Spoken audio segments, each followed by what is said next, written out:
चलो शुरू कर दें। ए, जिसको इसका सीट नहीं मिला नीचे जाओ या घर चल जाओ। हाँ, बैठ के आराम से यूट्यूब पे देखो ना, कहां ही भीड़ में फंसे हुए हो। शुरू करें। ए, इधर से जिसको इसका सीट नहीं मिला चल जल्दी खाली कर, पीछे वाला को डिस्टर्ब नहीं करेगा। बढ़े। अब एक तीन गिनेंगे, सब शांत हो जाओ। एक, बात करते पकड़े जाओगे तोरा उठा के दूसरा को बैठा देंगे। दो,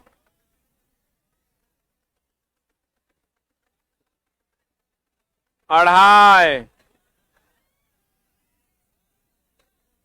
तेरा ढेर चर्बी हो गया है, चुपचाप बैठ जाओ।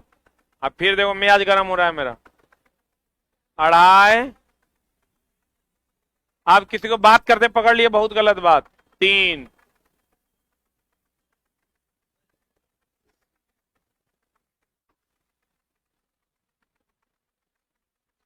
चुप हो जाओ। बताओ कहां तक हुआ था, पॉइंट नंबर बताओ।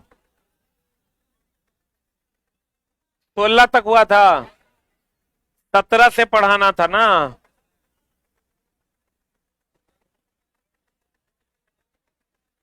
फिर देखो शुरू हो गया, चुप हो जाओ। ये देख लो, ये मेरे पास है, कसम से फेंक देंगे। जकरा पकड़ लिया एकदम फेंक देंगे, तुम बुझ लो, मारेंगे अलग से ना। चुप हो जाओ, पढ़ाने दो। यहां चला हम लोग पढ़ने के लिए इकट्ठा हुए हैं, हो करने के लिए थोड़ा इकट्ठा हुए हैं। ये हो करके घर जाना है तुरा।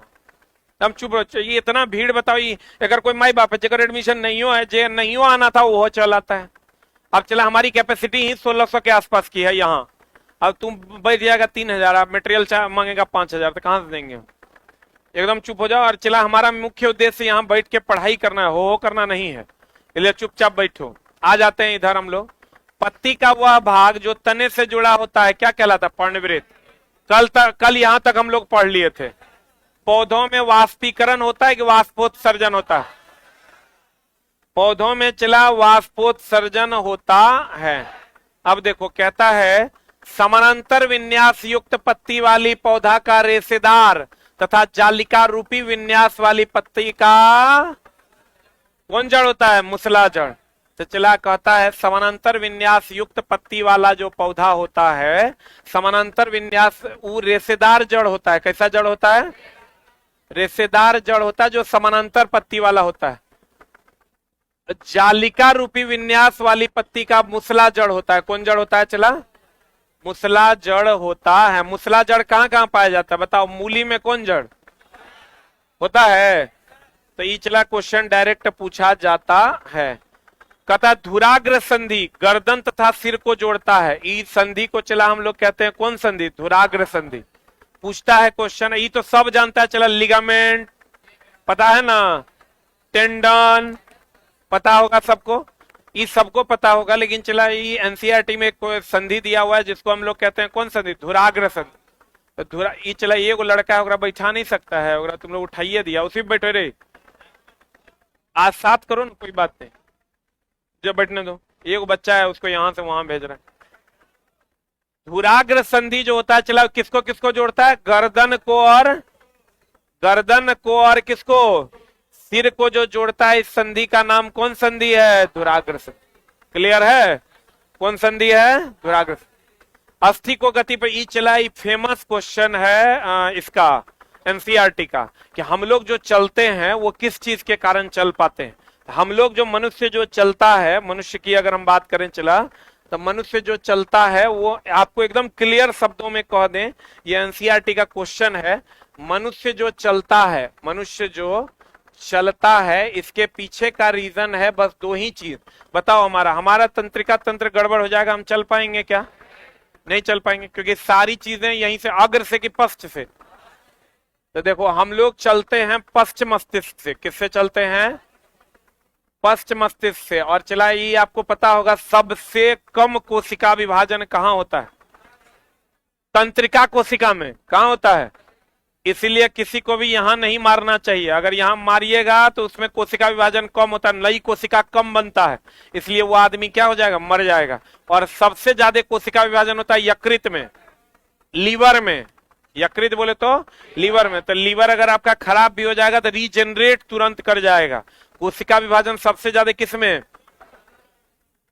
कोशिका विभाजन की अगर बात करोगे तो कोशिका विभाजन सबसे ज्यादा किसमें होता है? किसमें? लीवर में सबसे अधिक ना। यानी आपको कहेगा सबसे अधिक रीजनरेट कौन होगा? लीवर। और दूसरा है तंत्रिका कोशिका। कौन कोशिका? इस सबसे कम की सबसे ज्यादा। सबसे कम कोशिका विभाजन कहाँ होता है? तंत्रिका कोशिका में सबसे कम कोशिका विभाजन होता है। Very very important. तो सबसे जल्दी रीजनरेट कौन कर जाएगा? लीवर। और सबसे लेट से रीजनरेट लगभग नहीं होता किसमें? तंत्रिका कोशिका में। नई कोशिका नहीं बनता। अब देखो मनुष्य, एक मिनट रुक जा, मनुष्य जो चलता है किसके कारण? पश्च मस्तिष्क। अब पश्च मस्तिष्क के कारण चलता है। दूसरा आप यूं कह सकते हैं कभी कभी अगर पश्च मस्तिष्क नहीं दे देगा तो क्या दे देगा? क्या दे देगा? तंत्रिका तंत्र। और तंत्रिका तंत्र अगर दे देगा तो साथ में क्या दे देगा? मांस पेशी तथा आप हड्डी भी कह सकते हैं। मांसपेशी तथा क्या? हड्डी। अगर मांसपेशी ऑप्शन में रहे तो ये पहला ऑप्शन मारना, और हड्डी क्या ऑप्शन मारना? दूसरा। तो अगर आपको कहो मनुष्य चलता है किस चीज के संतुलित होता है? पश्च मस्तिष्क। और तंत्र मध्य मस्तिष्क से आंख। मध्य मस्तिष्क से क्या? आंख। तो कहते हैं तंत्रिका तंत्र के द्वारा चलता है। और तंत्रिका तंत्र की सूक्ष्मतम इकाई को कहते हैं न्यूरॉन। क्या कहते हैं? अब मांसपेशी तथा हड्डियों से चलता है। तो अगर पहला ऑप्शन क्या मारेंगे? मांसपेशी। और सेकंड ऑप्शन क्या मारेंगे? हड्डी। जल्दी से इसको लिख लो।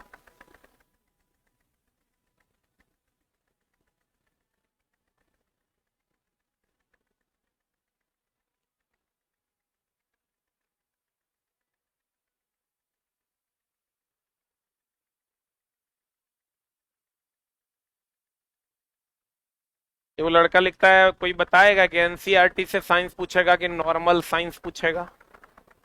अरे भाई, एनसीईआरटी और नॉर्मल साइंस क्या है? साइंस भी दो भाग में बट गया कि साइंस ही एनसीईआरटी साइंस है और नॉर्मल साइंस है, सब वही साइंस है। हो गया। सबसे कम कोशिका विभाजन कहाँ? सबसे अधिक कोशिका विभाजन कहाँ? लीवर में। सबसे ज्यादा रीजनरेट कौन करेगा? लीवर। हम लोग जो चलते हैं किससे? पश्च मस्तिष्क से, यानी तंत्रिका तंत्र से। मांसपेशी और किससे? हड्डी से। मांसपेशी पहला ऑप्शन मारना और हड्डी दूसरा ऑप्शन। पढ़े? पढ़े हो? लिखते भी जाइए। ऑनलाइन वालों आप लोग भी चाहे नंबर पॉइंट लिख रहे हैं उतना नंबर पॉइंट देके लिखते जाइए। पढ़े? बता, कहता है अस्थि को गति प्रदान करने के लिए पेशियां संयुक्त रूप से कार्य करती है। हमारी जो अस्थि को गति प्रदान करेगा, चलाती पेशीय न करेगा। अब पेशी तंत्रिका तंत्र से जुड़ा होगा। पेशी किससे जुड़ा होगा? तंत्रिका तंत्र से जुड़ा होगा। पेशी किससे जुड़ा होगा? अस्थि जुड़ा होगा मांसपेशी से। किससे? मांसपेशी जुड़ा होगा किससे? तंत्रिका तंत्र से। बोलो हाँ या ना।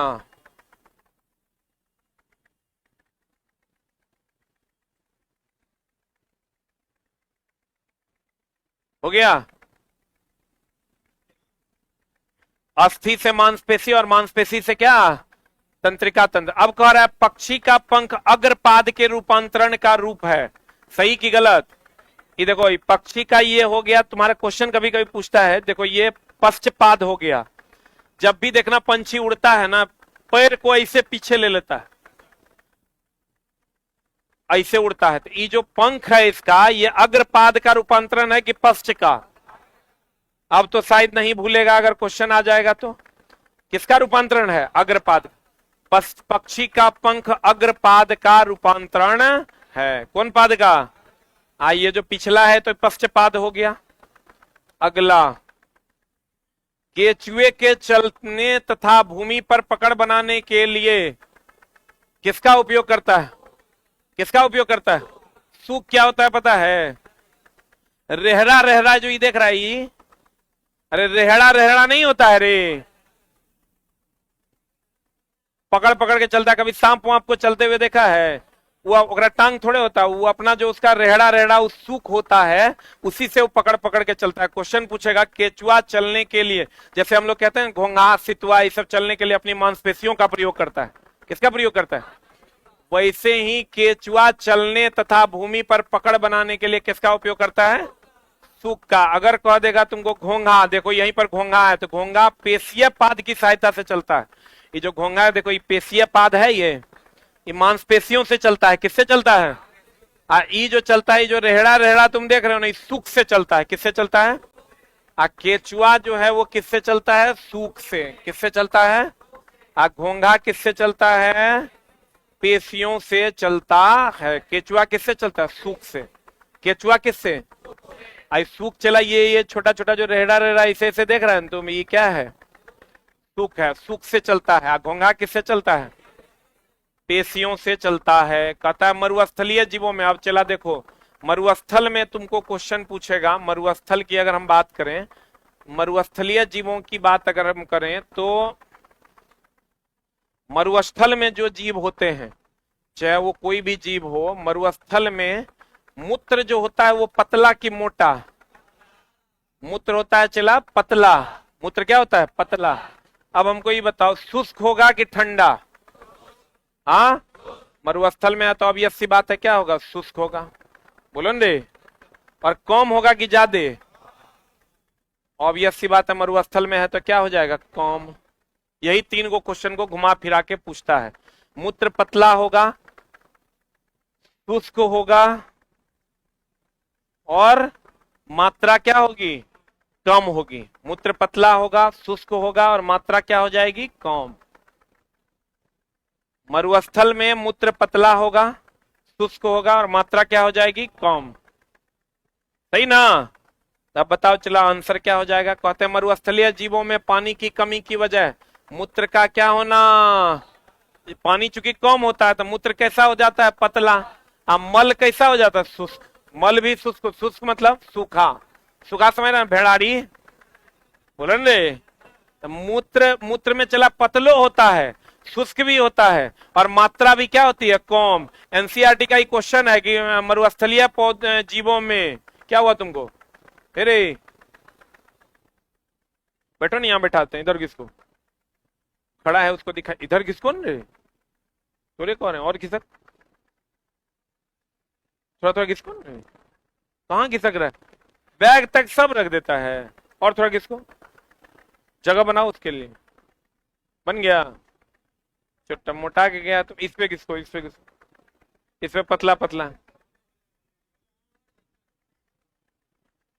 सब खा खा के पलर गया। चला मरुस्थलीय जीव जो होगा उसकी अगर हम बात करें, उसका मूत्र पतला भी होगा, उसकी मात्रा भी क्या होगी? कम होगी।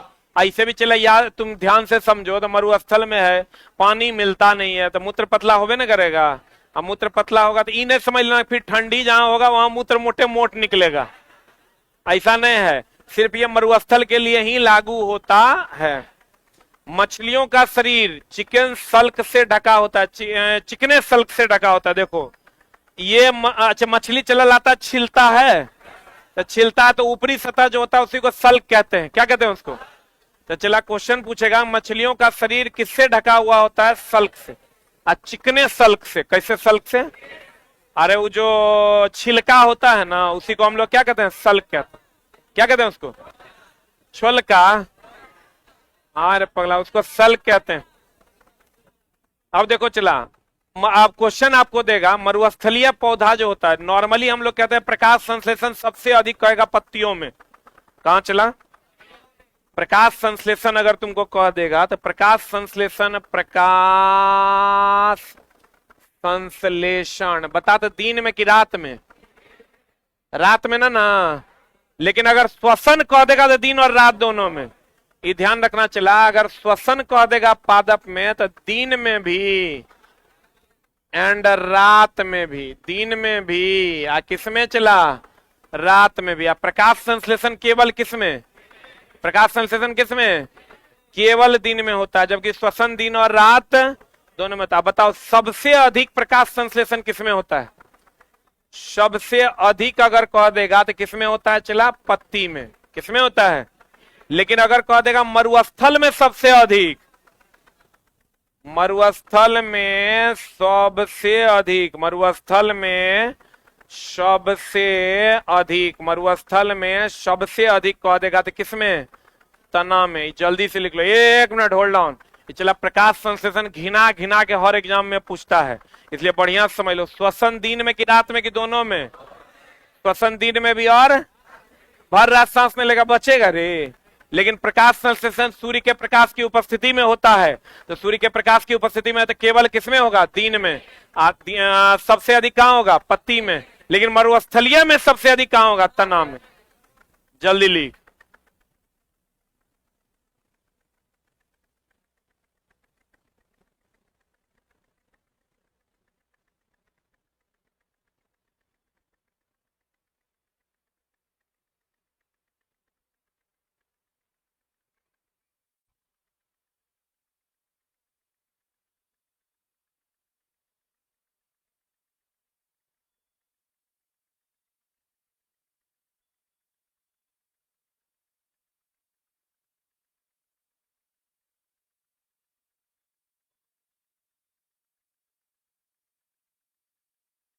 कहता है हमारी मांगे पूरी करो, कल का क्लास अपलोड करो।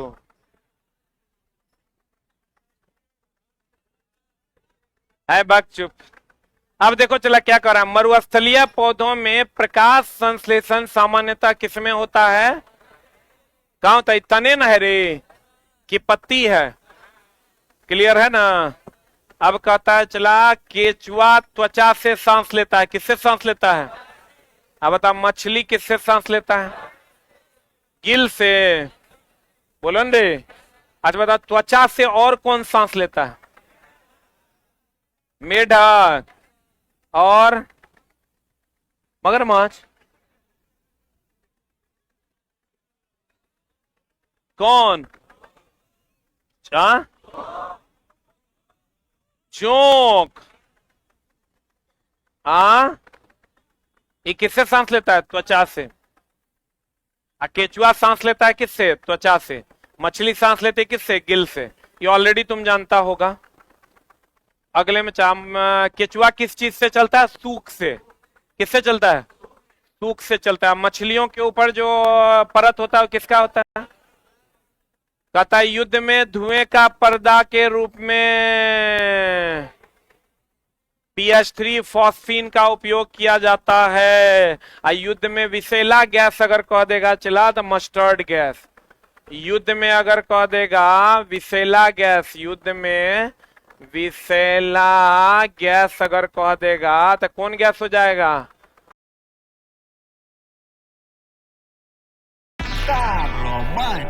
What's up, my man? What's up? अच्छा सुन, ये सारा को भी ऐड कर ले स्पॉट।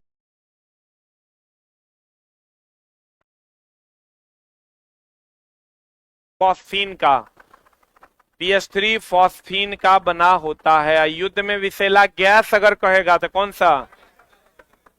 मस्टर्ड गैस का उपयोग किया गया था प्रथम विश्व युद्ध के समय। कौन समय में? प्रथम विश्व युद्ध के समय। हाँ, प्रथम विश्व युद्ध के समय मस्टर्ड गैस का उपयोग किया गया था। देखो अभी तुरंत हम तुरा बताए हैं पौधों में श्वसन कहां कब कब होता है? पौधों में श्वसन की क्रिया दिन और रात दोनों समय, जबकि प्रकाश संश्लेषण। अच्छा रियल में बताओ चला, जब मारते रहता है तो बड़ा कंफ्यूजन होता है बच्चा को कि पौधों में प्रकाश संश्लेषण जब भी होगा दिन में होगा, और श्वसन चला खाली दिन में होगा रात में नहीं होगा, बचेगा पौधा। अब प्रकाश संश्लेषण सूर्य की उपस्थिति में होता है, रात में सूर्य का प्रकाश रहता नहीं है तो रात में प्रकाश संश्लेषण नहीं हो। क्लियर है ना? अभी तुरंत हम बताए थे। कहता जंतु प्रजनन द्वारा अपने समान संतान उत्पन्न करता है। सही की गलत? एक होता है चला देखो अपने समान संतान जंतु प्रजनन द्वारा उत्पन्न करता है, लेकिन अगर तुमको सबसे ज्यादा क्वेश्चन पूछता है अलैंगिक जनन में सबसे अधिक विविधता पाई जाती है। जनन दो प्रकार का। अलैंगिक में जनन दो प्रकार का होता है चला। एक होता है अगर लैंगिक कहे हम, कौन जनन कहे? लैंगिक। एक क्या होता है? अलैंगिक। क्या होता है चला? अलैंगिक। जनन दो प्रकार का। लैंगिक जनन की अगर हम बात करें, किसकी बात करें चला? लैंगिक जनन में विविधता, विविधता अधिक की कम। जैसे चला देखो, हम लोग में लैंगिक जनन होता है, हमारे में विविधता बहुत अधिक है। लंबा का बेटा छोटा, छोटा का बेटा लंबा। और लैंगिक जनन की अगर हम बात करें, इसमें विविधता, विविधता होता है कम। लैंगिक जनन में विविधता अधिक और लैंगिक जनन में विविधता कम।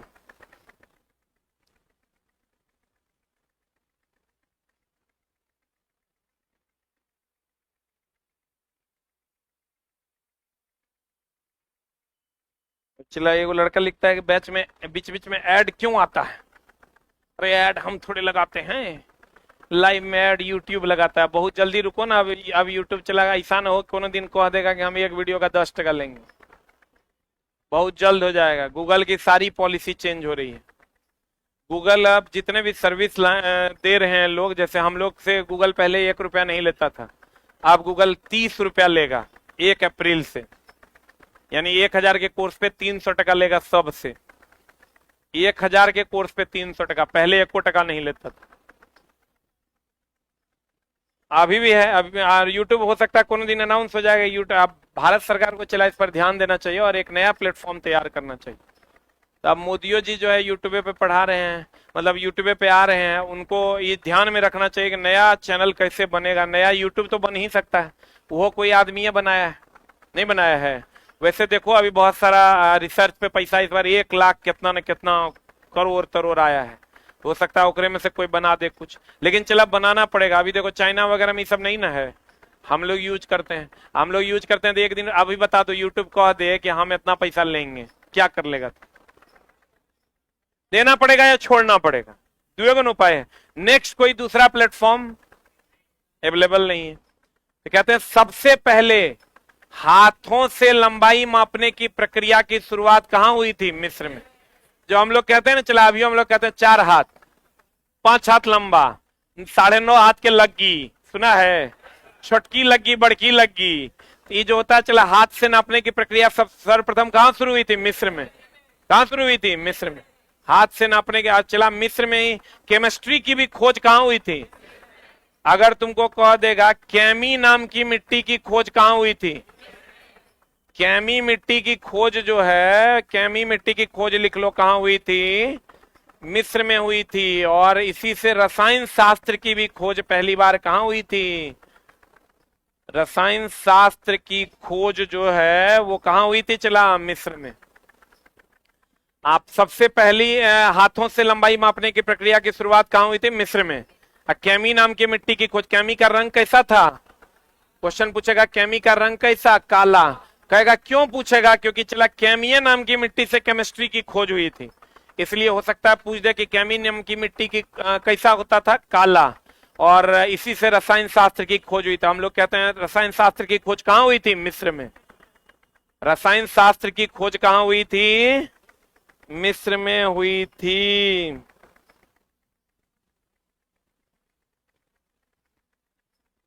अगला हम चलें, कहता है मीटरी पद्धति की शुरुआत कितना में हुई थी? 1790। कहां? फ्रांस में। अब लड़का क्या करता है, चला आपको पता है एसआई पद्धति की शुरुआत कब हुई थी? 1971 में। कब? 1971। ई भी हुआ था। चला एसआई पद्धति जो है सिस्टम ऑफ इंटरनेशनल, इसकी शुरुआत 1971 में। आई भी हुआ था कहां पर?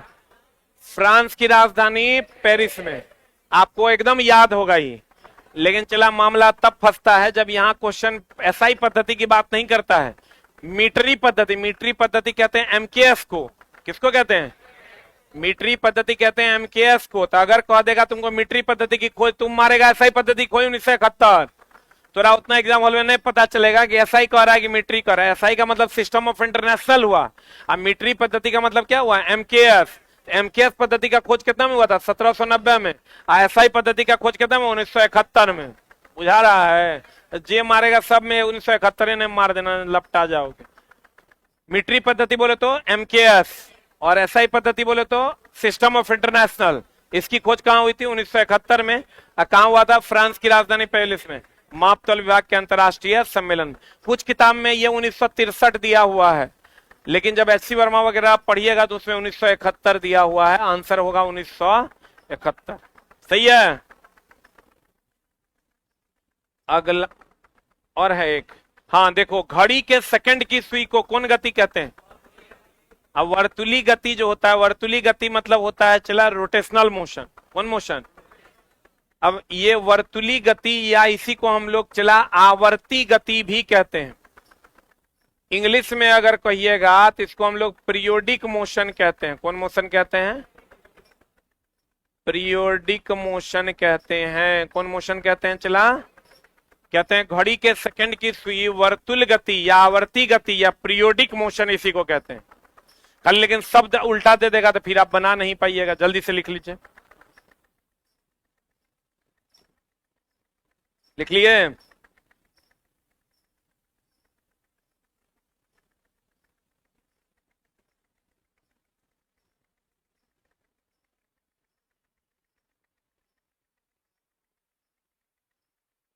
अब देखो चला, अगर हम बात करें गति दो प्रकार की होती है, एकदम बढ़िया समझ लो। गति कितने प्रकार की होती है?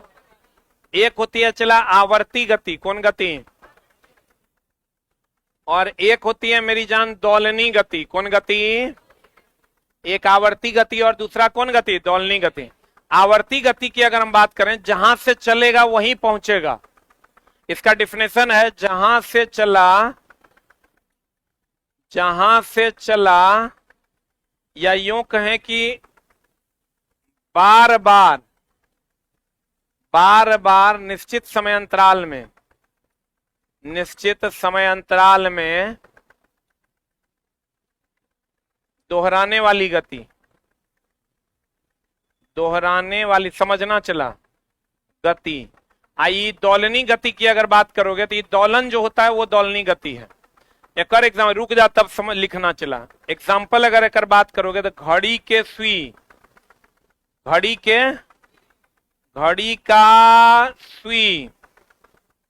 का क्या चला? सुई या झूला।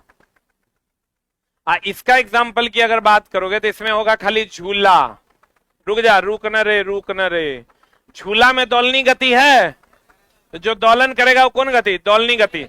आई कर बार बार निश्चित समय अंतराल में दोहराने वाले, तो घड़ी के सुई जहां चलता है वहीं आ जाता है।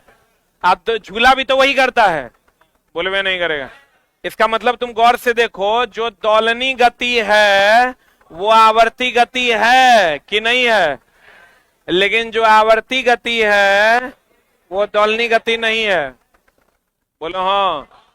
सभी दोलनी गति आवर्ती गति है, लेकिन सभी आवर्ती गति दोलनी गति नहीं है। क्योंकि बताओ, घड़ी के सुई की गति ऐसे ऐसे थोड़े होती है। आज बताओ, पेंडुलम की गति दोलनी गति है। अब पेंडुलम की गति आवर्ती गति भी है, बोले मैं नहीं करेगा। हम यहां से दिल्ली गए, दिल्ली से यहां आ गए, ये कौन गति हुआ? आवर्ती गति, क्योंकि बार बार समय अंतराल में दोहराने वाली गति हुआ, बोले मैं नहीं करेगा। लेकिन क्या ये दोलनी गति है? अरे हम यहां से दिल्ली गए, दिल्ली से यहां आ गए, दोलनी गति। दोलनी गति मतलब ऐसे ऐसे डोला है, बोलन रे। तो बता, जल्दी से लिख लो।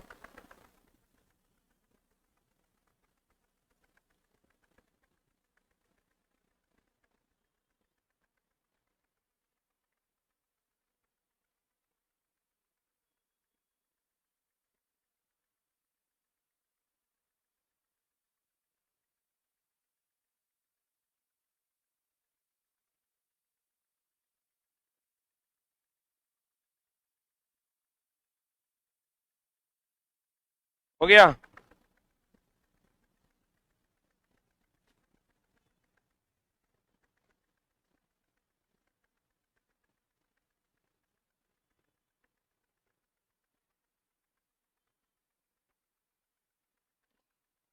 अरे हो गया। हम ये कह सकते हैं सभी दोलनी गति आवर्ती गति है, लेकिन सभी आवर्ती गति दोलनी गति नहीं है। क्लियर है? बोलन रे। इसी हिसाब से खनिज और अयस्क का भी मामला है, बोलन रे। तो लिख लो एक लाइन, सभी दोलनी गति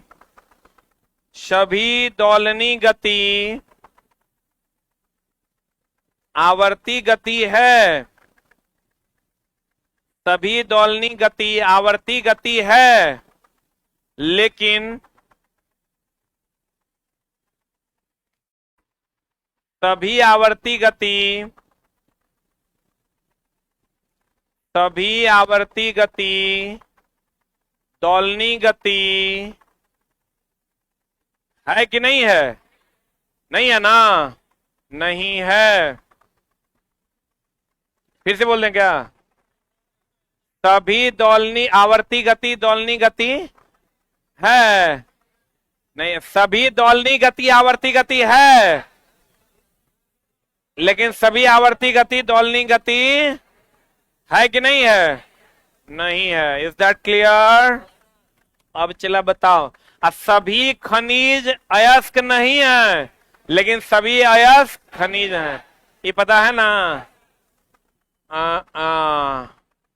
अब ई आंसर कहता है एक निश्चित समय अंतराल में दोहराव। देख लो, अभी तुरंते बताए थे, एक निश्चित समय अंतराल में दोहराव कौन गति है? आवर्ती गति है। तो झूले की गति आवर्ती गति है, घड़ी के सुई की गति भी कौन गति है? आवर्ती गति। बोलो हाँ। आज जो स्वयं प्रकाश, ये तो चला सबको पता होगा, दीप्त पिंड अदीप्त पिंड। नहीं पता है तो पता कर लो। दीप्त पिंड होता है एक होता है चला क्या?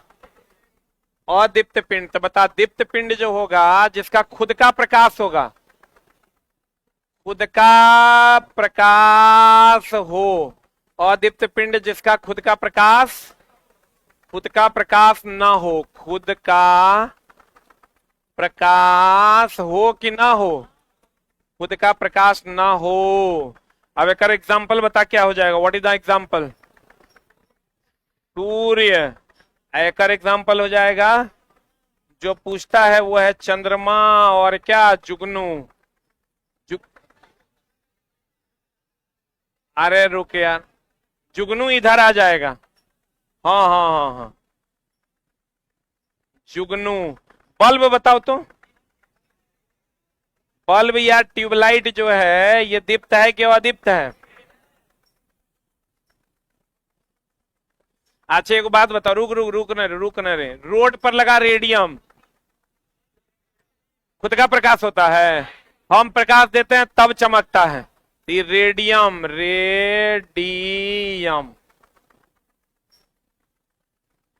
रोड पर लगा रेडियम क्या है? अदीप्त है। हम प्रकाश देते हैं उस पर तब चमकता है।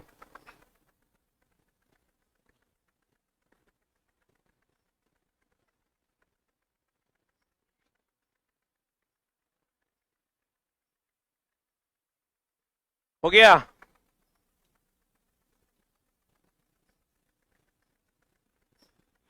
खुद का प्रकाश होगा तो क्या होगा? दीप्त। खुद का प्रकाश नहीं होगा, अदीप्त। बढ़े? लिख लिए? एक होता है चला फिर प्रदीप्त स्फुरदीप्त, फिर वो अलग है। दीप्त ऐसे भी चला तो अ मतलब होता नहीं। अ मतलब क्या होता है? इस सबको एकदम रट्टा मारने की कोई आवश्यकता नहीं है। साफे एकरा नहीं याद रखना। अ मतलब नहीं, जकर खुद के रोशनी ना हो अदीप्त, और जकर खुद के रोशनी हो दीप्त। इसमें क्या समस्या? जिसका खुद का रोशनी हो क्या? दीप्त। और जिसका खुद का रोशनी ना हो अदीप्त। अब देखो यहीं पर पूछता है प्रतिदीप्त स्फुरदीप्त। प्रतिदीप्त और क्या चला? आई फिर ये अलग अलग है, एक बढ़िया समझ लो। प्रतिदीप्त मतलब जकरा पे प्रकाश पड़े तो चमके, प्रकाश पड़े तो चमके, आ ना पड़े तो ना चमके। बोलो हाँ।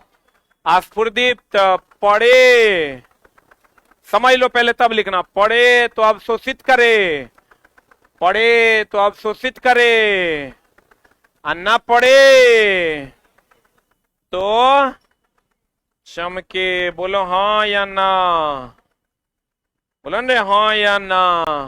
अवशोषित करे ना पड़े, अवशोषित करे। देखो, पढ़े तो अवशोषित करे, ना पढ़े तो चमके। एक मिनट रुक जान, चला हम थोड़ा जुगाड़ बताते हैं, इसमें कंफ्यूजन ना होगा। आपको खाली ये ध्यान रखना है, प्र बोले तो प्रकाश। अच्छा, अदीप्त प्रदीप्त में दीप्त में अंतर समझा? दीप्त मतलब जो जिसका खुद का प्रकाश हो, अदीप्त जिसका खुद का प्रकाश ना हो। अब देखो, प्रतिदीप्त और स्फुरदीप्त में भी हम तुमको अंतर बता देते हैं। प्र मतलब प्रकाश, प्र मतलब तो जकरा एकरा में प्र है, एकरा में प्र है क्या? तो एकरा में प्रो है, तो यानी प्रकाश रहेगा तो चमकेगा, नहीं रहेगा तो नहीं चमकेगा। एकरा में प्रो न है, एक मतलब ये प्रकाश देंगे तो अवशोषित करेगा, नहीं रहेगा तो चमकेगा। एक एग्जाम्पल अगर ले लोगे तो एक एग्जाम्पल हो गया रेडियम, जो रोड पर लगल रहता है। एक एग्जाम्पल हो गया चला, एक एग्जाम्पल अगर लोगे तो एक एग्जाम्पल होता है घड़ी की सुई, देखता है अनहरिया में जो चमकते रहता है, घड़ी की सुई। या कोनो कोनो स्विच, जब महंगा वाला स्विच लोगे ना तो वो भी अनहरिया में थोड़ा दिखाई देगा।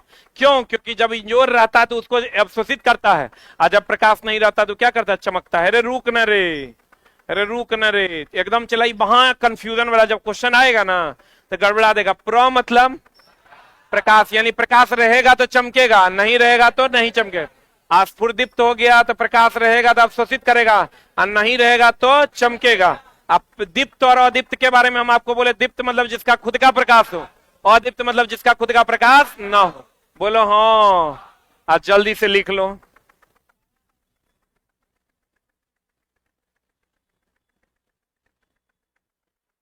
तारा का तो खुद का प्रकाश होता है रे, सूर्य भी एक प्रकार का तारे न है।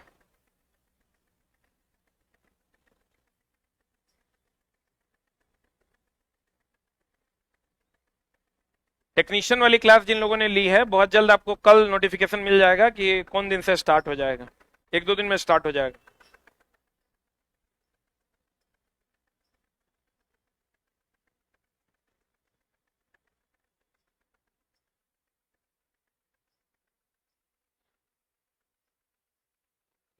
हो गया?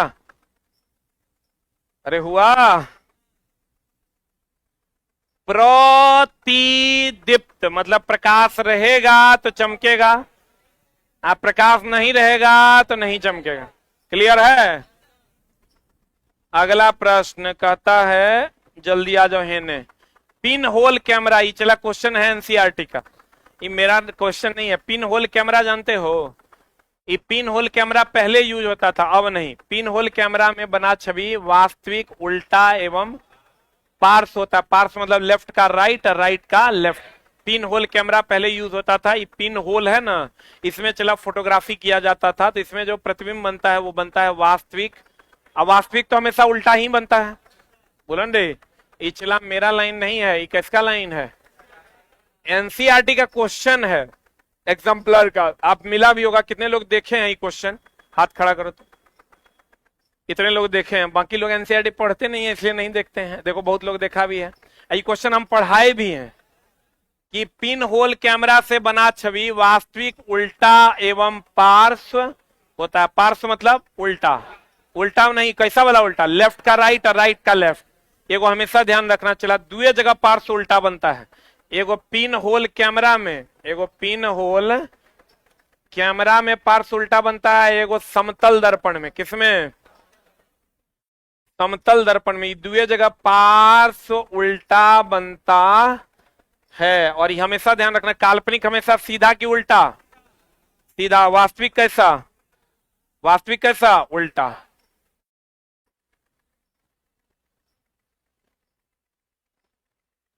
जल्दी।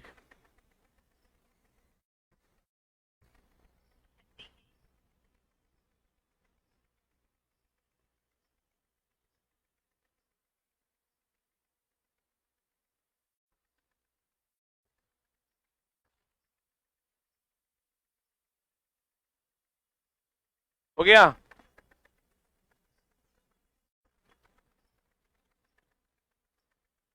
ये चला, बच्चों को बड़ा कंफ्यूजन रहता है इसमें कि विद्युत धारा का प्रवाह हम लोग क्या कहते हैं। देखो, इलेक्ट्रॉन का प्रवाह जो है ना, इलेक्ट्रॉन का नहीं, मुक्त इलेक्ट्रॉन का। किसका चला? हेलो, कहाँ है?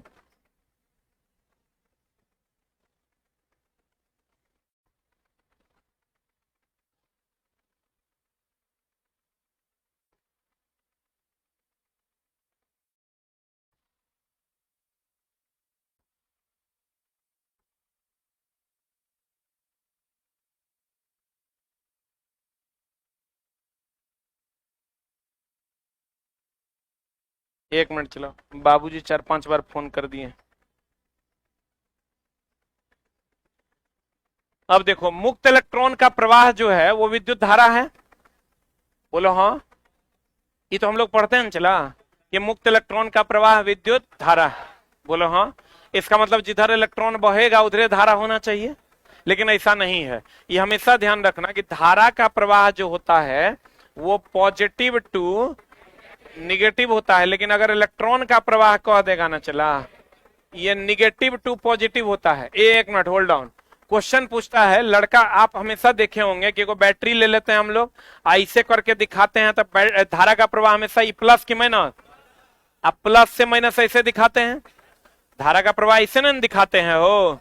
तो लेकिन आप ध्यान रखिएगा धारा का प्रवाह प्लस से माइनस होता है। तो आप कहिएगा सर ऐसा क्यों, जब मुक्त इलेक्ट्रॉन का प्रवाह विद्युत धारा का प्रवाह है। तो चला अभी तक ये बातें साबित नहीं हो पाई है कि इलेक्ट्रॉन के प्रवाह की दिशा जब पॉजिटिव से निगेटिव है तो विद्युत धारा भी उधरे बहेगा, इलेक्ट्रॉन भी उधरे बहेगा, ऐसा नहीं है। बहुत सारे लोग इसमें कॉन्ट्राडिक्शन रखे हुए हैं और फाइनली ये देखा गया है। आपको उस कॉन्ट्राडिक्शन में नहीं पड़ना है, आपको खाली ध्यान में रखना है कि धारा का प्रवाह प्लस से माइनस, इलेक्ट्रॉन का प्रवाह माइनस से प्लस। कभी कभी लेकिन ऑप्शन बदल देगा, तुमको ऑप्शन बदल देगा तो कहेगा पॉजिटिव का मतलब हुआ उच्च विभव, कौन विभव चला, और निगेटिव का मतलब हुआ निम्न विभव।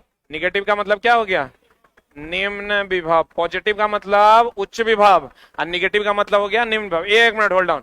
तो कभी कभी ऐसा होता है कि धारा का प्रवाह उच्च विभव से निम्न विभव, इलेक्ट्रॉन का प्रवाह निम्न विभव से उच्च विभव दे देगा, तो फंसने का नहीं। क्लियर है ना, जल्दी से लिख।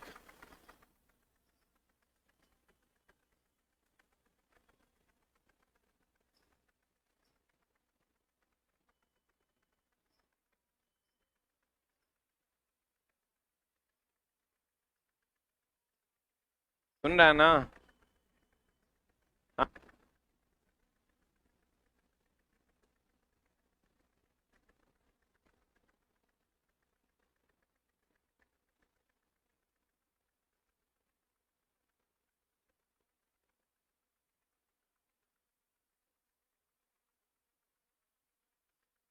हो गया, अरे हो गया। ये मेरा भांजा है, एक नंबर का छोटा है, दिन भर में हमारा कम से कम 40 बार फोन करे। अभी 5 बार देखे तो हमको लगा कि कुछ इंपॉर्टेंट होगा, फोन लगाते हैं तो कहता है कि नहीं वही कर रहा था। ऐसा खतरनाक है वो, फोन हम रिसीव करेंगे वो काटेगा, इतने बड़ा का है ये है। जैसे फोन हम रिसीव करेंगे टुक से काट देंगे। गेम एक नंबर का चोट्टा है वो। कहते हैं गौर फरमाइएगा, विद्युत धारा की दिशा किधर से किधर, इलेक्ट्रॉन की दिशा, याद रखेगा ना तो चला। लेकिन इतना झोल तरह याद नहीं रहेगा, तुम ये ध्यान रखना कि धारा का प्रवाह तो हम जानते हैं पॉजिटिव से निगेटिव होता है, इलेक्ट्रॉन निगेटिव से पॉजिटिव। क्लियर है ना। अब चलिए अगले प्रश्न की ओर। कहता है, क्या कहता है, स्विच एक सरल युक्ति है। ये भी एनसीईआरटी का सवाल है, स्विच का काम क्या है। तो सबसे पहले तो ये हमेशा ध्यान रखना कि स्विच का काम है क्या, चालू और बंद दोनों करना। लड़का को क्वेश्चन मिला नहीं, लड़का कहेगा भैया इसका काम है चालू करना। फ्यूज का काम है, फ्यूज और एमसीबी का काम अगर दे देगा, फ्यूज और एमसीबी का अगर बात दे देगा चला, तो अगर काम है परिपथ को मेनली ओवरलोडिंग से बचाना। किससे बचाना, ओवर। अभी हम पढ़ा रहे थे बिहार इलेक्ट्रिसिटी में, क्वेश्चन था। फ्यूज इसका काम है ओवरलोडिंग से क्या करना, बचाना, और अधिकतम धारा से सुरक्षा देना। यो क्वेश्चन है एनसीईआरटी का। किससे सुरक्षा देना, अधिकतम धारा से। बड़ा सा क्वेश्चन है, फैक्ट इतने हैं, अधिकतम धारा से क्या देना, सुरक्षा देना। जल्दी लिख। आई भी चला किसमें लगता है, मेन में क्या अर्थ में, मेन में। अधिकतम धारा से सुरक्षा देता है, किससे सुरक्षा देता है, अधिकतम धारा से सुरक्षा देता है।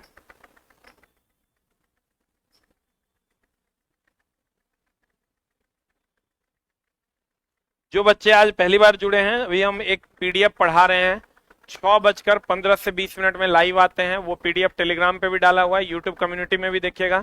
एनसीईआरटी वन लाइनर पीडीएफ करके डाला हुआ है, वहां से डाउनलोड कर लीजिए, प्रिंट निकाल लीजिए। और अभी हम 4-5 दिन इसको पढ़ाने वाले हैं, तो अगर आपके पास समय है तो आप पढ़िए। 4-5 दिन क्या, 7-8 दिन चलेगा। सिर्फ लाइव में ये क्लास आपकी सेवा में उपस्थित है।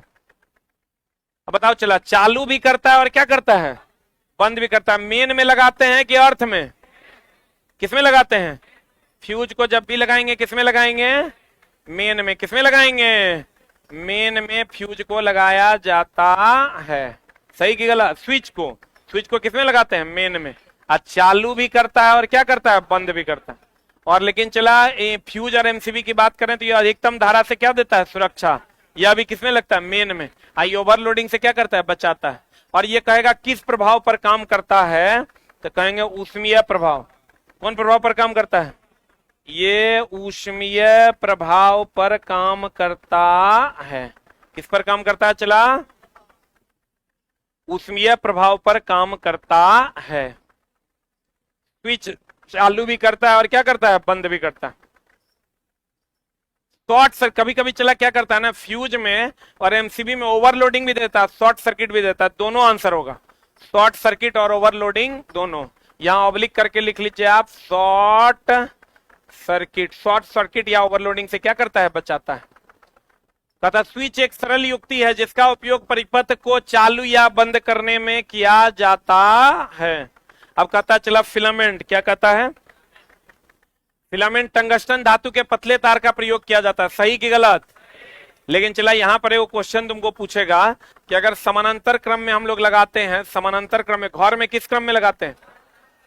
समानांतर क्रम में लगाते हैं, तो यहां पर जो है 40 वाट वाला और मान लो 100 वाट वाला है, तो 40 वाट वाला होगा पतला और 100 वाट वाला होगा मोटा। ये पता है ना? ये एनसीईआरटी का क्वेश्चन। आइए देख लो, ये जो फ्यूज का तार है ये है टंगस्टन का। किसका है? इसका प्रतिरोध उच्च है। प्रतिरोध क्या है? ये जो तार है ये कम प्रतिरोध का तार है। अलग अलग जगह पर अलग अलग पदार्थ का है, लेकिन ये कम प्रतिरोध का होता है, इसीलिए ये गर्म कम होता है। गर्म नहीं होता ये नहीं कह सकते, क्या कहेंगे? गर्म कम होता है। ई प्रतिरोध उच्च होने के कारण गर्म अधिक ना, ये गर्म अधिक होता है। एक मिनट होल्ड डाउन, बढ़िया समझो। क्वेश्चन पूछता है कि जो टंगस्टन का फिलामेंट होता है उससे जो ये जो तार से जुड़ा होता है वो तार कम गर्म होता है। क्यों कम गर्म? इसलिए होता है क्योंकि उसका प्रतिरोध कम होता है। और कहेगा टंगस्टन का जो फिलामेंट है इसका प्रतिरोध उच्च होता है, इसलिए इसकी गर्मी भी क्या होती है? अधिक। इसका प्रतिरोध भी उच्च है और गलनांक भी क्या है? उच्च है। इसमें जो बल्ब में भरी गैस है सबको पता है, आर्गन और नाइट्रोजन। लेकिन अगर तुमको कहेगा जीवन काल किससे बढ़ेगा, तो नाइट्रोजन से। अगर तुमको दोस्त कह दे जीवन काल किसका ज्यादा किसका कम, कहना नाइट्रोजन का ज्यादा और आर्गन का कम। दिखाई दे रहा है कि नहीं? ऊपर बोर्ड में लिखो लिखो। कट रहा है, कोई बात नहीं, आप नीचे लिखेंगे। लिख जल्दी। जीवन काल किसमें ज्यादा? नाइट्रोजन में कि आर्गन में? नाइट्रोजन में। नाइट्रोजन से बल्ब का जीवन काल बढ़ जाता है। और समानांतर में जो हम लोग जोड़ते हैं 40 वाट वाला पतला होता है और 100 वाट वाला मोटा, यानी अधिक वाट वाला जो होगा वो मोटा की पतला।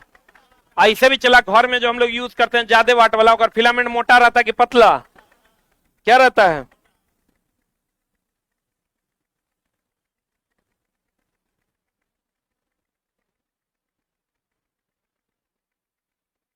ये वो लड़का कमेंट्स किया था बिहार इलेक्ट्रिसिटी वाला में, ये वो पोस्टर पे एकरा में करंट लगेगा सर, एकरा में हम नहीं जाएंगे, करंट लगेगा छोटा, तो मतलब तू करंटे छूने जाएगा, तो बिजली ट्रेन में जो जा रहा होगा वो ट्रेन के नीचे कट जाएगा, तो लोग जॉब ही नहीं करेगा। हो गया? अरे हुआ। फिलामेंट किसका बना होता है? टंगस्टन धातु का बना होता है। समानांतर में अगर 40 वाट का होगा तो पतला की मोटा, 100 वाट का मोटा। आज बताओ ज्यादा वाट वाला चमकेगा ज्यादा कि कम वाट वाला? ज्यादा वाट वाला समानांतर में ज्यादा चमकता है। मैग्नेटाइट चुंबक सबसे पहले मैग्नीशिया नामक स्थान पर खोजा गया था। ये एक बात जान लो, चला जो मैग्नेटाइट है इसका रंग होता है काला। कैसा रंग होता है? अगर फॉर्मूला बता, Fe2O3 के Fe3O4? हाँ, इसका फॉर्मूला होता है Fe3O4। इसी से बनता है चुंबक। चुंबक बनता है इसी से। क्या बनता है चला? चुंबक बनता है इसी से। किससे? मैग्नेटाइट चुंबक सबसे पहले मैग्नीशिया नामक स्थान पर खोजा गया था और ये रंग में होता है काला। एक फॉर्मूला होता है Fe3O4 और चुंबक बनता है इसी से। किससे?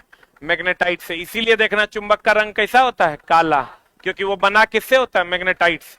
बना किससे होता है चला? मैग्नेटाइट से बना होता है। ये तो सबको पता, स्वतंत्र रूप से लटका हुआ सदैव उत्तर दक्षिण दिशा में रुकता है। आपको लेकिन क्वेश्चन कथन निष्कर्ष में पूछता है कि स्वतंत्र रूप से लटका हुआ चुंबक उत्तर दक्षिण दिशा में लटकता है, इसलिए इसे लोड स्टोन कहते हैं। ये कथन सही है कि गलत? कहेंगे सही है। इसीलिए इसको बढ़ा के लिख लो, इसलिए चुंबक को क्या कहते हैं चला? लोड स्टोन कहते हैं। इसलिए चुंबक को क्या कहते हैं? Load stone. चुंबक स्वतंत्र रूप से उत्तर दक्षिण दिशा में लटकता है, इसलिए चुंबक को क्या कहा जाता है? लोड स्टोन कहा जाता है। क्या कहा जाता है चला? लोड स्टोन कहा जाता है। इसलिए इसे क्या कहा जाता है? लोड स्टोन, क्योंकि चुंबक स्वतंत्र रूप से लटकाने पर उत्तर दक्षिण दिशा में लटक जाता है, इसलिए इसको हम लोग लोड स्टोन के नाम से जानते हैं। चुंबक में हमेशा कितने ध्रुव होते हैं? 2 ध्रुव। इस चलाई तो सबको पता होगा। आप चुंबक की प्रबलता को किसमें नापते हैं? बता। चुंबक की प्रबलता नापते हैं, लिख लो, प्रबलता एम्पियर मीटर में। ये सब लाइन तुम ऑलरेडी जानता होगा। चुंबक की प्रबलता किसमें नापते हैं? एम्पियर मीटर में। आज बताओ चला, चुंबक की पहचान किस गुण से होती है? ये हमेशा ध्यान रखना। चुंबक में तो आकर्षण विकर्षण दोनों ना होता है रे। असमान ध्रुवों में विकर्षण और असमान ध्रुवों में आकर्षण। तो अगर तुमको कह दे चुंबक की पहचान, जल्दी से बताओ क्या हो जाएगा? एक ऑप्शन है तुम्हारा आकर्षण और एक ऑप्शन है विकर्षण। ऑनलाइन वालों जल्दी से बताओ आंसर क्या होगा? एक ऑप्शन है आकर्षण और दूसरा ऑप्शन है विकर्षण। दोनों एक लोग तीसरा ऑप्शन दे देते हैं 1 और 2 दोनों। आए लो चौथा ऑप्शन भी देते हैं तेरा none of these. What is the answer? चुंबक की असली पहचान होती है चला विकर्षण से। हम बोले जो लाइन नॉर्मल होगा उसका जो सबसे, अगर ये लाइन नॉर्मल है सब जानता है, तो इसका जो सबसे बेहतरीन लाइन होगा उतना हम पढ़ा देंगे। एकदम तुम उसके लिए निश्चिंत रहो। कहते हैं चुंबक की पहचान जो होती है वो किससे होती है? विकर्षण से। ये ध्यान रखना, आकर्षण विकर्षण दोनों ऑप्शन में रहेगा या ए एंड बी बोथ रहेगा। तो हम कहेंगे चुंबक की पहचान किससे होती है? किससे होती है? आज चुंबक की प्रबलता को किसमें नापते हैं? एम्पियर मीटर में। किसमें नापते हैं?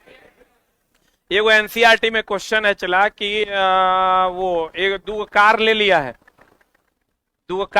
है, एकरा पे एगो चुंबक बांध दिया है। इधर है नॉर्थ पोल, इधर है साउथ। एकरो पे एगो चुंबक बांध दिया है, एकरा में नॉर्थ पोल, एकरा में है साउथ पोल। अब कह रहा निम्न में से आंसर कौन सा सही होगा? ये कार इधर जाएगा, इधर जाएगा, इधर आएगा, इधर आएगा, इधर जाएगा, इधर जाएगा, इस टाइप का क्वेश्चन है। चला एगो बात बताओ, ये नॉर्थ में विकर्षण होगा तो दोनों एक दूसरे के विपरीत जाएगा। एनसीईआरटी में ये क्वेश्चन है, देखा होगा तो पता होगा। एकरा इस साइड अगर साउथ कर देते तो दोनों एक दूसरे की ओर आ जाता।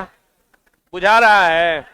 तो वही कहेगा पहेली या बूझो ने दुगो कार लिया, कार ए कार बी, और उसके ऊपर एगो दुगो चुंबक बांध दिया और दोनों का नॉर्थ पोल एक दूसरे के आमने सामने है। तो बताइए निम्न में से कौन सा कार की गति होगी? तो कार की गति नॉर्थ है तो विकर्षण होगा, तो ऐसे होगा। यानी आंसर हो जाएगा ये वाला ना। अरे बोलो। अगला कहता है चुंबक बनाने की प्रक्रिया में क्षर को रगड़ने की दिशा चेंज करने पर चुंबकत्व का गुण क्या हो जाता है? समाप्त। कहता है क्षण को रगड़ने की दिशा चेंज करने पर चुंबकत्व का गुण समाप्त होता है। अब देखो चला, इसमें बहुत सारा मामला है। चुंबकत्व समाप्त होता है, जैसे तुम अपने जनरेटर को ज्यों का त्यों बहुत दिनों तक छोड़ दोगे तो 50% तक चुंबकत्व कम हो जाए। इसलिए जनरेटर को बीच बीच में क्या कर देना चाहिए? स्टार्ट करना।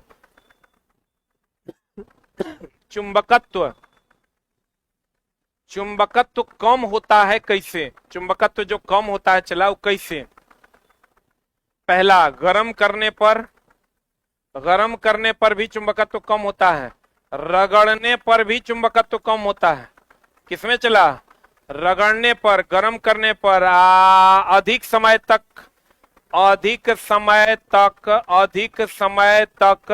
निष्प्रयोज्य रखने पर, अधिक समय तक निष्प्रयोज्य रखने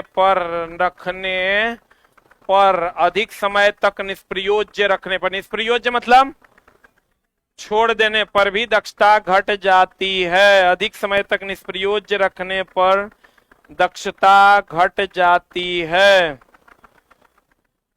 जल्दी लिख।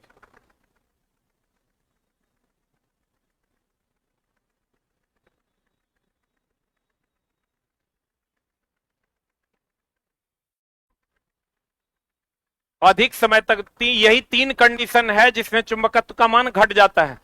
गरम करने पर, रगड़ने पर, अधिक समय तक निष्प्रयोज्य रखने पर। निष्प्रयोज्य मतलब नहीं प्रयोग में लाने पर। आपको कहेगा बहुत अधिक समय तक जनरेटर को ऐसे ही छोड़ दिया गया तो उसका चुंबकत्व घटेगा कि बढ़ेगा? चुंबकत्व घटेगा, दक्षता भी घट जाएगा। इसीलिए कभी कभी क्या कर देना चाहिए? स्टार्ट। नहीं सुनता है गाड़ी को, कभी कभी स्टार्टो मार देना तो खराब हो जाएगा, क्योंकि चला बैटरी तो 6 दिन में खराब हो जाता है। बैटरी अगर तुम 6 दिन तक बिना प्रयोजन के रख देते हो तो उसकी दक्षता क्या होने लगती है? घटने लगती है। लिखना, किसी भी बैटरी को 6 दिन से अधिक, किसी भी बैटरी को 6 दिन से अधिक, 6 दिन से अधिक निष्प्रयोज्य रखने पर, निष्प्रयोज्य रखने पर उसकी दक्षता घट जाती है।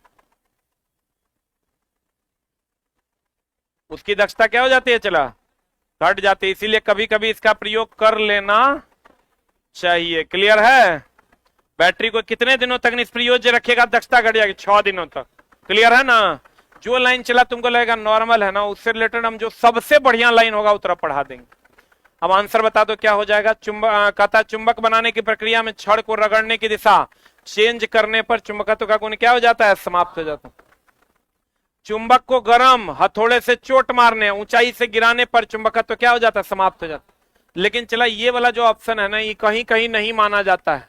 ऊंचाई से गिराने पर चुंबकत्व समाप्त हो जाएगा, ये वाला ऑप्शन कहीं कहीं नहीं माना जाता। लेकिन चोट मारने पर और गर्म करने पर चुंबकत्व क्या हो जाएगा? समाप्त हो जाएगा। लेकिन अगर तुमको दे गर्म करने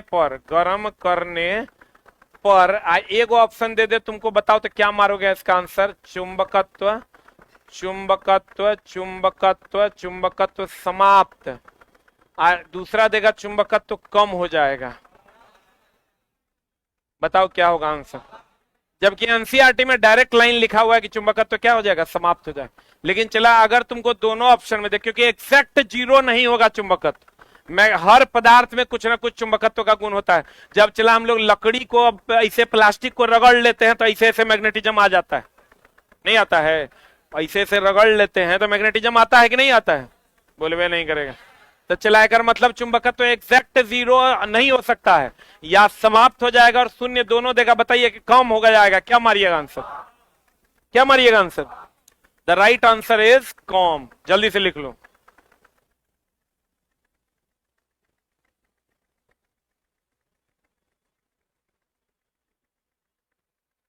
हो गया?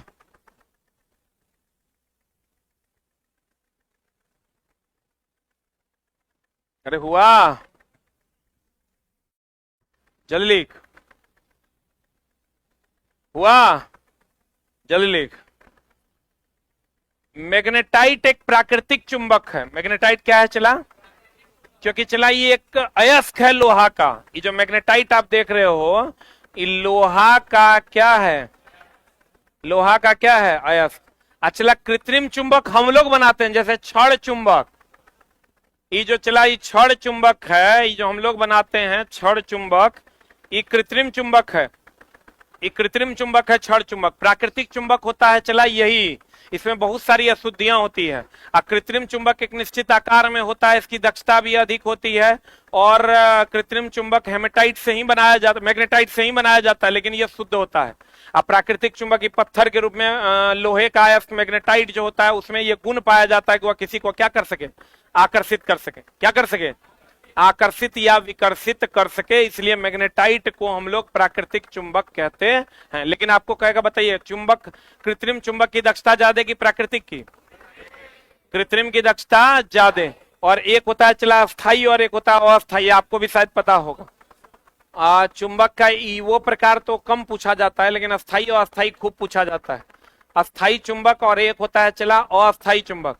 चला ये हमेशा ध्यान रखना, अस्थाई चुंबक का ही दूसरा नाम है विद्युत चुंबक। अस्थाई चुंबक का दूसरा नाम क्या है? अस्थाई चुंबक का दूसरा नाम है विद्युत चुंबक। एक होता है अस्थाई चुंबक, एक होता है अस्थाई। अस्थाई चुंबक का दूसरा नाम क्या है? विद्युत चुंबक। ई चला बना होता है इस्पात का। किसका बना होता है? इस्पात यानी स्टील का। और ये बना होता है किसका? नरम लोहा या मृदु लोहा का। नरम लोहा या किसका बना होता है? मृदु लोहा का।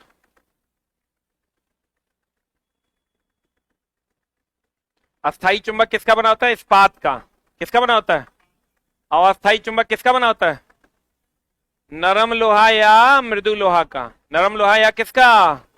मृदु लोहा का बना होता है। अस्थाई चुंबक किसका बना होता है? इस्पात। इस्पात को ही चला हम लोग क्या कहते हैं? स्टील।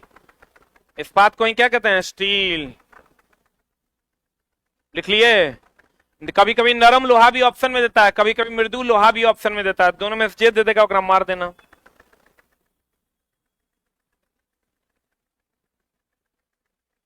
कभी कभी चला नरम लोहा भी देता है और कभी कभी क्या देता है? मृदु लोहा। ध्यान रखिएगा, अस्थाई चुंबक को विद्युत चुंबक भी कहते हैं। अस्थाई चुंबक को कौन चुंबक कहते हैं? अस्थाई चुंबक, विद्युत चुंबक। अस्थाई चुंबक, विद्युत चुंबक। अस्थाई चुंबक, विद्युत चुंबक। अस्थाई चुंबक, विद्युत चुंबक। ये बना होता है नरम लोहे या मृदु लोहे का। अस्थाई चुंबक किसका बना होता है? इस्पात का। किसका? इस्पात का बना होता है। और कृत्रिम चुंबक की दक्षता ज्यादा की प्राकृतिक की? कृत्रिम की प्राकृतिक। कृत्रिम चुंबक की दक्षता ज्यादा, प्राकृतिक चुंबक की दक्षता कम। क्लियर है? अब चला देख लो, मैग्नेटाइट हो गया। नाक के बाल तथा श्लेष्मा का काम धूल कणों को अंदर जाने से क्या होना है? रोकना। ये एकदम याद रखना चला, नाक का बाल और श्लेष्मा का काम क्या है? धूल कणों को अंदर जाने से रोकना। जल चक्र में वायु महत्वपूर्ण भूमिका निभाता है। जल चक्र होता क्या है चला? जल चक्र जो होता है, पहले होता है वाष्पीकरण। क्या होता है चला? वाष्पीकरण। वाष्पीकरण के बाद हो जाएगा संघनन, और संघनन के बाद हो जाएगा वर्षा। बोलो न रे। जल चक्र की अगर हम बात करें तो ये जल है आपका, और जल से यहां हो जाएगा ये वाष्पीकरण। क्या हो जाएगा? वाष्पीकरण। वाष्पीकरण के बाद क्या हो जाएगा चला? वाष्पीकरण के बाद यहां ये बन जाएगा बादल। क्या बन जाएगा? अब बादल बनेगा तो इस संघनन हो जाएगा, और संघनित होकर यहां बन जाएगा ये फिर वर्षा का रूप ले लेगा। तो इसमें वायु महत्वपूर्ण भूमिका में होगा, क्योंकि कंप्लीट तो ये चला एटमॉस्फेयर में ना होता है। तो आपको कहेगा जल चक्र में कौन महत्वपूर्ण भूमिका में है? कौन? वायु महत्वपूर्ण भूमिका में होता है। जल चक्र में कौन महत्वपूर्ण भूमिका में है? अच्छा चला, एक क्वेश्चन पूछा था कि बेथे के अनुसार सूर्य में कौन सा चक्र चलता है? कार्बन नाइट्रोजन चक्र। लिख लो एगो। जैसे चला एक हम लोग ये जानते हैं कि सूर्य में क्या होता है? हाइड्रोजन हीलियम में बदलता है। हाइड्रोजन किस में बदलता है? हीलियम। लेकिन बेथे नाम का एक वैज्ञानिक था, बेथे नाम का वैज्ञानिक था, जिन्होंने कहा था कि सूर्य में कार्बन नाइट्रोजन चक्र चलता है। कार्बन नाइट्रोजन चक्र चलता है। सूर्य में क्या चलता है चला? कार्बन नाइट्रोजन चक्र चलता है। किसके अनुसार? बेथे के अनुसार। किसके अनुसार चला? बेथे के अनुसार सूर्य में कार्बन नाइट्रोजन चक्र चलता है। जबकि अभी जो रियल घटना आई है वो है हाइड्रोजन किसमें बदलता है? हीलियम। बेथे के अनुसार सूर्य में क्या चलता है चला? कार्बन नाइट्रोजन चक्र चलता है। बेथे के अनुसार सूर्य में कार्बन नाइट्रोजन चक्र चलता है, जबकि अभी हाइड्रोजन किसमें बदल रहा है? हीलियम में। तो नाभिकीय संलयन हो रहा है कि वहां की विखंडन? नाभिकीय संलयन की अभिक्रिया हो रही है। कहता गतिशील वायु को क्या कहते हैं? पवन कहते हैं। ऑक्सीजन श्वसन तथा ज्वलन दोनों के लिए आवश्यक है। ये ध्यान रखना चला। श्वसन के लिए किसके लिए? मनुष्य में। किसमें? मनुष्य में ऑक्सीजन श्वसन और ज्वलन के लिए भी क्या आवश्यक है? ऑक्सीजन।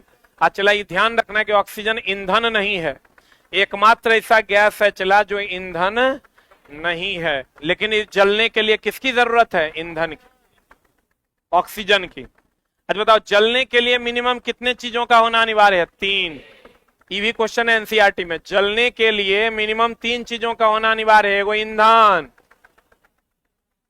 दूसरा ऊष्मा, तीसरा ऑक्सीजन। जलने के लिए जरूरी है, जलने के लिए जरूरी है।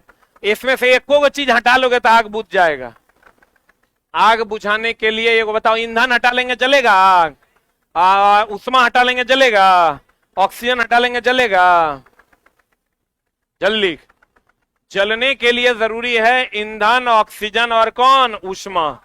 ईंधन, ऑक्सीजन और कौन?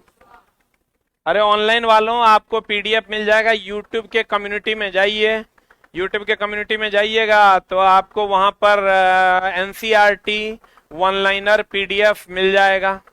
या नहीं तो हमारे टेलीग्राम चैनल पे जाइए, वहां पर पीडीएफ मिल जाएगा। बताओ चला, जलने के लिए क्या क्या जरूरी है? ईंधन, ऊष्मा, ऑक्सीजन। ईंधन, ऊष्मा, ऑक्सीजन। एक भी हटा लोगे तो आग खत्म। आज जलने के लिए कौन सी गैस बुझाने के लिए जरूरी है? Carbon dioxide. कार्बन डाइऑक्साइड कहां से बनता है? सोडियम बाइकार्बोनेट और अम्ल की अभिक्रिया से। इचला महाभिवियाई तुम लोग ऑलरेडी जानता होगा कि sodium bicarbonate that is baking soda जब अभिक्रिया करता है अम्ल से तब बनाता है कार्बन डाइऑक्साइड। एकरा से आग बुझाते हैं। एकरा से क्या बुझाते हैं?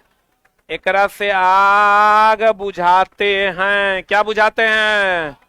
सोडियम बाइकार्बोनेट जब अम्ल से अभिक्रिया करता है तो कार्बन डाइऑक्साइड देता है और एकरा से आग क्या करते हैं? एकरा से आग क्या करते हैं? चला बुझा देते हैं। सोडियम बाइकार्बोनेट अम्ल से अभिक्रिया करता है तो क्या होता है? Carbon dioxide. इससे क्या बुझा देते हैं? आग। क्या बुझाते हैं? आग बुझाते हैं। वेरी वेरी इंपॉर्टेंट, ये समझ लो चला। 6 to 10 कंप्लीट एनसीईआरटी में पार से ऊपर तो कर देंगे। लगभग फैक्ट्स को पढ़ाने की कोशिश करेंगे। अगला, सजीवों द्वारा भोजन ग्रहण करना तथा उपयोग विधि क्या कहलाता है? पोषण। चला थोड़ा जब डायरेक्ट क्वेश्चन मिलेगा ना तो पोषण एगो दे देगा, अवशोषण एगो दे देगा, वाष्पीकरण, तो तू हो जाएगा कंफ्यूज। एनसीईआरटी का डायरेक्ट लाइन है, सजीव द्वारा भोजन ग्रहण करना तथा उपयोग विधि को क्या कहते हैं? पोषण। अवशोषण नहीं कहते हैं, क्या कहते हैं? पोषण। जो हम लोग सजीव जो भोजन ग्रहण करते हैं यह प्रक्रिया क्या कहलाती है? पोषण।